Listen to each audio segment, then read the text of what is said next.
9 декабря средний взвешенный курс таджикского сомони к доллару США составил 10,20 сомони к $1. Курс сомони к рублю составил 0,15 сомони за 1 рубль. Курс сомони к евро составил 10,73 сомони за 1 евро. Средние курсы продажи наличной иностранной валюты в кредитных организациях Таджикистана составляет 1 доллар США от 10,20-67 до 10,15 сомони, 1 евро от 10,73-85 до 10,67 сомони, 1 российский рубль от 0,15-95 до 0,16-10 сомони. Российский рубль за последнюю неделю постепенно обесценился по отношению к таджикской валюте почти на 3%. Официальный курс рубля к сомони, устанавливаемый Национальным банком Таджикистана ежесуточно, в том числе на основе спроса и предложения на внутреннем валютном рынке, снизился до 159,5 сомони за 1000 рублей на сегодня, со 163 сомони на 1 декабря. На таком уровне курс рубля к сомони находился в последний раз в середине октября этого года. Текущее обесценивание рубля к сомони, по всей видимости, спровоцировало снижение курса российской валюты к главным мировым валютам. Главным негативом на этой неделе стали новости о санкциях, затрагивающих рынок энергоресурсов. С 5 декабря введено эмбарго на морские поставки российской нефти в ЕС и определен ценовой потолок в $60 за баррель на ее экспорт. Мировые цены на нефть в пятницу утром растут после 4 дней снижения. Цена на нефть марки Brent составила $76,72 за баррель, марки ВТИ $72,02 за баррель.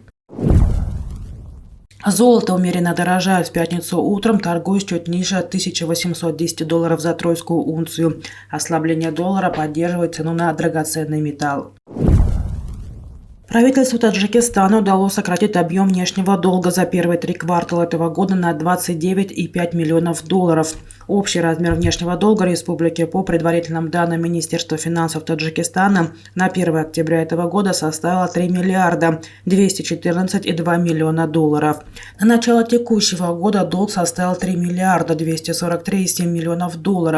В его структуре около 95,5% приходится на непосредственный государственный долг, что обеспечивает выполнение услуг правительства Республики Таджикистан. Это $3 миллиарда 69,1 миллиона. Под этим пунктом подразумеваются льготные кредиты, привлекаемые правительством для финансирования государственных инвестиционных проектов. Долги, привлеченные отдельными учреждениями, организациями, компаниями под государственную гарантию, составляют $144,7 миллиона. Также в структуре внешнего долга присутствует долг Национального банка Таджикистана перед Исламским банком развития в размере $400 тысяч. Снижению объема внешнего долга способствовало сокращению непосредственного государственного долга на $63,3 миллиона. Кроме того, Нацбанку удалось в течение уходящего года полностью закрыть задолженности перед Международным валютным фондом и Китаем, а также сократить объем долга перед Исламским банком развития на $1,3 миллиона.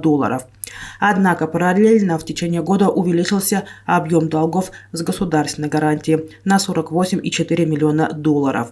Главным внешним кредитором Таджикистана остается китайский экспортно-импортный банк, которому республика задолжала более $1 миллиарда.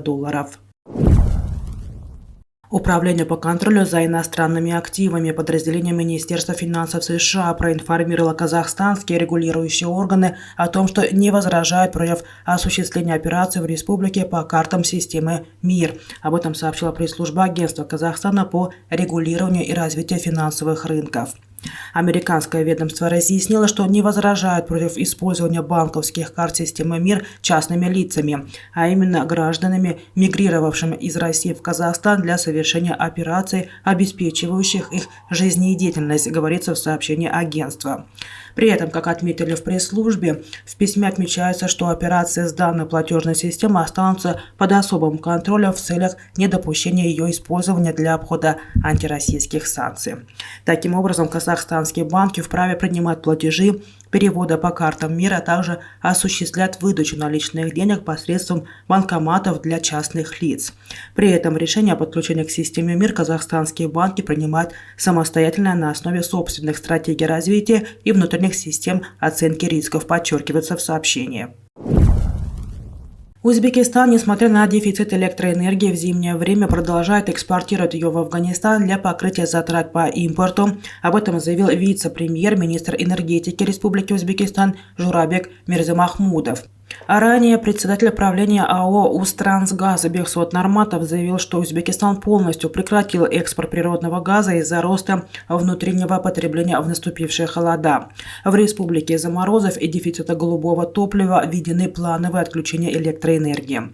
С учетом того, что мы импортируем около 20 миллионов киловатт-часов электроэнергии из-за рубежа, для покрытия части валютных затрат около 5-6 миллионов киловатт-часов экспортируем, поставляем в Афганистан, сказал Мирзамахмудов в интервью местному интернет-изданию газета.уз. Глава Минэнерго уточнил, что Узбекистан импортирует электроэнергию из Туркменистана с учетом возросшего спроса. Все это направляется на покрытие внутренних нужд, добавил Мирзамахмудов.